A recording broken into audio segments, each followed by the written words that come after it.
Okay, today I'm going to make a video showing how I set and align this engine and all the running gear that goes along with it. Before I get started, I'll show you a quick shot of the boat. This is a 1955 22-foot Chris Craft Continental, and this was the boat that was upside down on this side of the shop, and I put a new bottom in it, and we flipped it, put it on the trailer, and now it's time to set the engine and all the running gear and install the interior. Now there's all new frames in this, new white oak intermediates, new butt blocks, new knees where the hull side frames meet the bottom frames, new chines, and new lower hull side plank all the way around. So the only thing that's original in this bottom is the keel, and you can see where the old shaft log was with the holes there. So in this video I'm going to show you how I set and align this engine and the running gear, which starts out with the coupler and then the shaft. The shaft's going to go through the shaft log, which is mounted right there on the keel, and then those four holes, that's a new piece of wood. But when I put the original keel in that new piece of wood, I drilled through there just to keep the location of those, but I did end up plugging the outer keel from the outside. So I'm going to end up plugging those holes because every boat I've ever worked on where I had to set the strut was always off a little bit. In order for that bearing and that strut to work with the shaft, it's got to be aligned, and a lot of times when I tried to use those old holes, it would bind, the shaft would bind, so I had to plug them just about every time and just start out with fresh holes. And a lot of times those holes were only off by, maybe a quarter or a half a hole. And a lot of times you have to shim the strut where it meets the outboard side of the keel also. So I'm going to show you how to do that. So I'll take you over to the bench and show you the parts.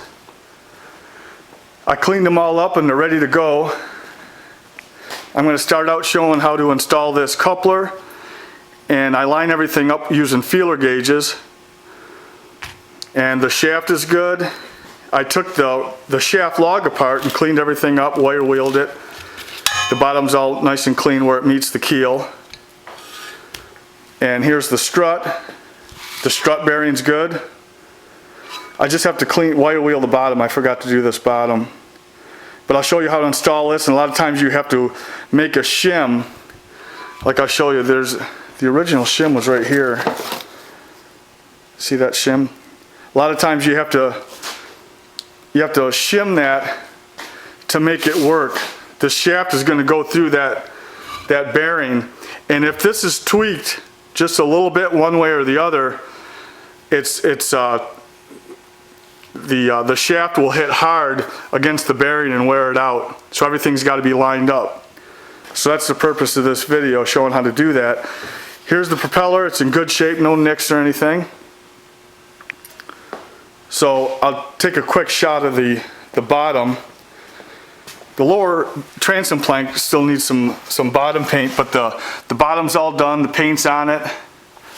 It's all ready to go. You can see the shaft log there. And the strut's going to be mounted somewhere in here. And there's the rudder log. And I cleaned those parts up also. There'll be probably another video when I show all that. Here's the rudder log cleaned up, the drain plug, and the main water intake for the engine. I'm going to make another video showing all the connections to the engine. So the whole purpose is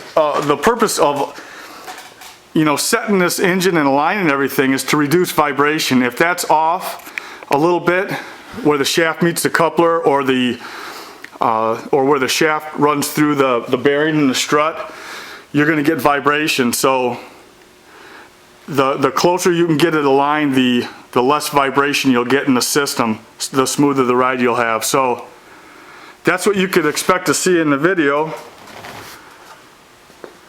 I'll stop the camera and get set up. All right?